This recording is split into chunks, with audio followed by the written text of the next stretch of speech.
Back to attitude, though.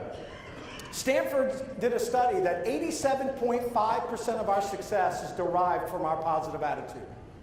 12.5% is from the people that we know and the education that we get.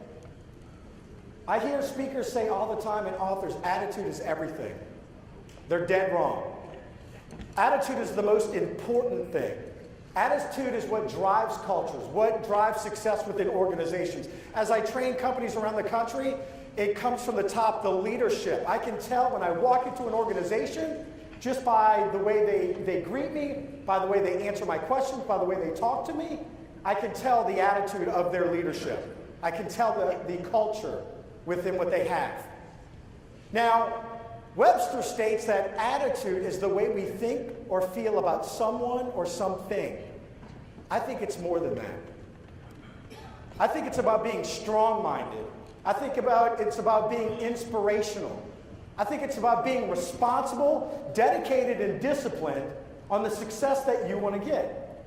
But have you ever noticed on our way to success, whatever success that we're looking for, or whatever success that we're trying to drive within our organizations, that somewhere along the way we have negative events, negative circumstances, challenges, setbacks. We have things that arise, and sometimes we don't know how to handle them. But the number one definition, I think, or the number one trait from a positive attitude is the way we respond to things. Charles Swindoll said it best. Life is 10% what happens and 90% how we respond to it. And I'll give you the best example. I live in Covington, Louisiana, right across the lake. At the time, I lived in Mandeville. We just moved. But if you are familiar with that area, there is a little McDonald's right there on Highway 22. And every single morning, well, let me ask you this. Who are my coffee drinkers in here? Give me a high raise of hands. Come on. Got to have your coffee before you even breathe in the morning, huh? I used to stop at my Starbucks, and then my wife stopped me. We have a 3-year-old, and she told me no more $5 lattes. That's diaper money, all right? So I had to go back to McDonald's, which is my favorite. But I'll tell you, this one particular morning, I had to stop. I stopped at McDonald's to grab my coffee, and I'm so glad that I did. As I pulled up, there was about 10 cars in line. And when I pulled up, I was like, you know what, I'm kind of in a rush a little bit. I'm just going to park and go in. So this one particular morning, I did that. As I walked in, I'm so glad that I did. There was a lady opening the door saying, thank you for coming. Glad that you came. Please come back. Can't wait to see you again. See you tomorrow. See you next week. Now, this is about 7 in the morning, and I'm walking in going, is this McDonald's or Ruth's Chris? I was very confused until I, grabbed my coffee. So what I actually did was I went and sat in the corner of the restaurant. That quick, this lady's attitude, her smile, changed my attitude, changed my smile. And so I sat in the corner and I watched her, and she's walking around the restaurant. She's talking to everybody and laughing and cutting up. And she finally gets to me. She says, hi, my name is Miss Janine. I said, hi, my name is Ryan. She said, Mr. Ryan, do you mind if I sweep underneath your table? I said, no, go right ahead. So I lift my legs up.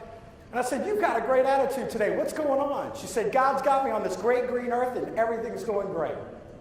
So just like that, I mean, my attitude. You ever hear smiles and attitudes are contagious? Absolutely. So I'm sitting there and she walks off and she's talking to everyone. So I decide that I walked up to her. My book had just come out right around this time. And I walked up to her and said, Miss Janine, do you like books? She goes, absolutely, Mr. Ryan, I love books. So I said, look, I have a book and I have a Get Off Your Attitude bracelet. I would love to give you one as a gift. Do you mind following me out to the car? I'll sign it for you, and I know you got to get back to work. She said, absolutely. So we walk out to the car, and I'm signing the book, and I'm talking to her, and I ask her again, why do you have such a wonderful attitude? What's going on?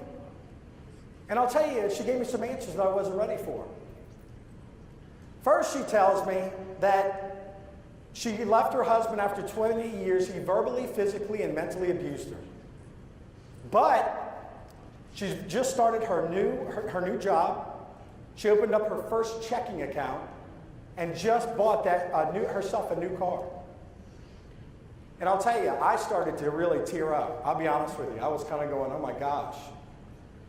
Well, then as I'm signing, I said, you know what, Mr. Janine, it was so great to meet you. I said, I wish I could take you with me, bottle you up, and bring you to all my presentations. I would love to share, what a positive attitude is.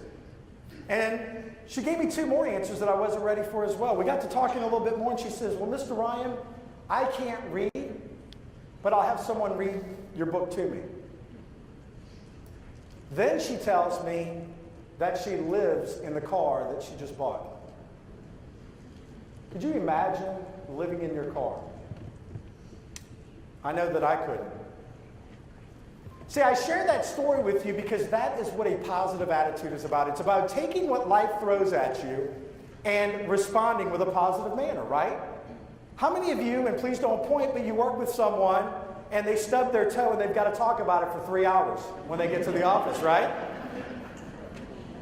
But knowing her or meeting her, I would have never known what she was going through. I would have never known what that's about. And let me tell you, that is what a professional, positive attitude is.